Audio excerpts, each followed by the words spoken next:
I was listening to a Vimeo show this morning by The Living School, which is a very interesting idea. Actually, it's a group of Christians, predominantly Catholic, who are trying to return to what I would call a more Vedantic perspective of religion and the movement of the divine in the world.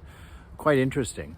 But in particular, I was listening to James Finley tell a wonderful story that got me thinking. And the story goes like this, that there's an old hermit who lives in the desert.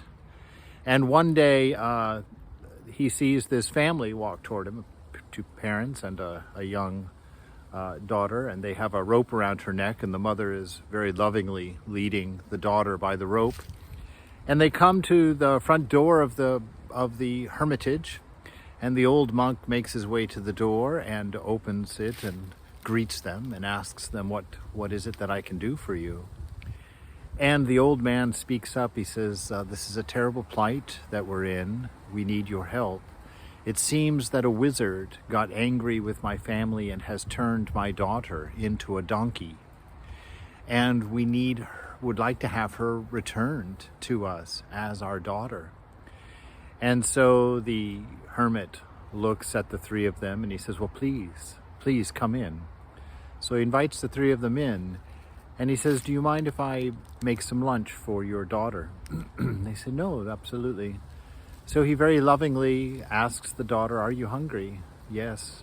Can I make you something to eat? Yes. And so he sits and makes some food for the daughter and very lovingly feeds her with his own hand. And as he's feeding them, this wonderful atmosphere of love becomes apparent in the room.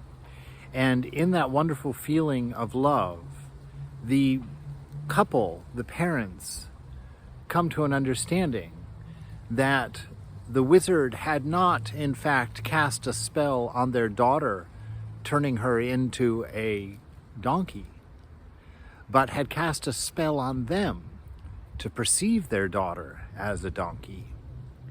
And when they saw the loving care with which the daughter was being fed and taken care of, it broke that spell, and they saw the right perspective.